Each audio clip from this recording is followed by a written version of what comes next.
days I thought of an Undine, a water nymph late humanized, late awakened to the rapturous and troubled knowledge of the woman's burden.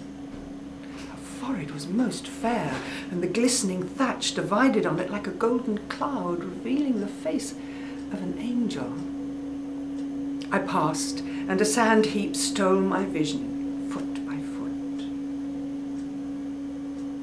I saw this within a few months of the coming of the ghost child. On the morning succeeding the night of the day on which Jason and Tryphena were to have married, the girl came down from her bedroom with an extraordinary expression of still rapture on her face. After breakfast, she took the old man into her confidence. She was childish still, her manner quite youthfully thrilling, but now there was a new-born wonder in it, that hovered on the pink of shame. "Father, I have been under the waters, the deep waters, and found him. He came to me last night in my dream, so sobbing, so impassioned, to assure me that he had never really ceased to love me, though he had near broken his own heart pretending it. Poor boy, poor ghost, what could I do but take him in my arms? And all night he lay there, blessed and forgiven, till in the morning he melted away with a sigh that woke me. And it seemed to me that I came up dripping from the sea." "Oh, my boy, he has come back," chuckled the old man. "What have you done with him, Tryphena?" "I will hold him tighter next time," she said. But the spirit of Jason visited her dreams no more. That was in March. In the Christmas following, when the mere was locked in stillness and the wan reflection of snow mingled on the ceiling with the red dance of firelight, one morning the old man came hurrying and panting to Tryphena's door. "Tryphena, come down quickly! My boy, my Jason, has come back. It was a lie that they told us about his being lost at sea." Her heart leapt like a candle flame. What new delusion of the old man's was this? She hurried over her dressing and descended. A garrulous old voice mingled with a childish treble in the breakfast room. Hardly breathing, she turned the handle of the door and saw Jason standing before her. But it was Jason, the prattling babe of her first knowledge. Jason, the flaxen-haired, apple-cheeked cherub of the nursery. Jason, the confiding, the merry, the loving, before pride had come to warp his innocence. She fell on her knees to the child, and with a burst of ecstasy, caught him to her heart. She asked no question of the old man as to when or whence this apparition had come, or why he was there. For some reason she dared not. She accepted him as some waif whom an accidental likeness had made glorious to their hungering hearts. As for the father, he was utterly satisfied and content. He had heard a knock at the door, he said, and had opened it, and found this.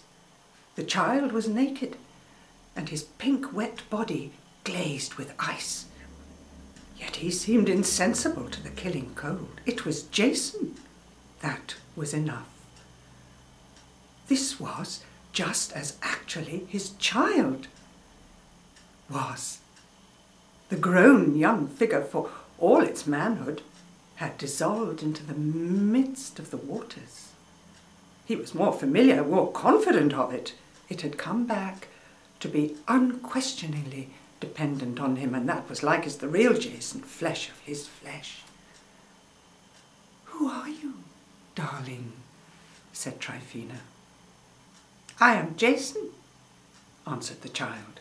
She wept and fondled him rapturously. "And who am I?" she asked. "If you are Jason, you must know what to call me." "I know," he said, "but I mustn't, unless you ask me." "I won't," she answered with a burst of weeping.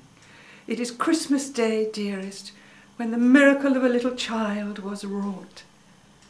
I will ask you nothing but to stay and bless our desolate house." He nodded, laughing. "I will stay until you ask me."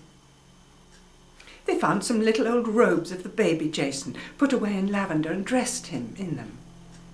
All day he laughed and prattled, yet it was strange that, talk as he might, he never once referred to matters familiar to the childhood of the lost sailor. In the early afternoon he asked to be taken out, seawards. That was his wish. Tryphena clothed him warmly, and taking his little hand, led him away. They left the old man sleeping peacefully. He was never to wake again. As they crossed the narrow causeway, snow, thick and silent, began to fall. Tryphena was not afraid for herself or the child. A rapture held her, a sense of some compelling happiness which she knew before long must take shape on her lips. They reached the seaward dunes, mere ghosts of foothold in that smoke of flakes. The lap of vast waters seemed all around them, hollow and mysterious. The sound flooded Tryphena's ears, drowning her senses. She cried out and stopped. "Before they go," she screamed, "before they go, tell me what you were to call me." The child sprang a little distance and stood facing her. Already his lower limbs seemed dissolving in the mist. "I was to call you Mother," he cried, with a smile and toss of his hand. Even as he spoke, his pretty features wavered and vanished. The snow broke into him, or he became a part of it.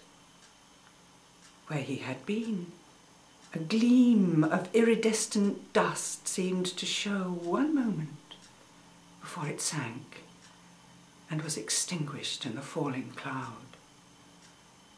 Then there was only the snow, heaping an eternal chaos with nothingness.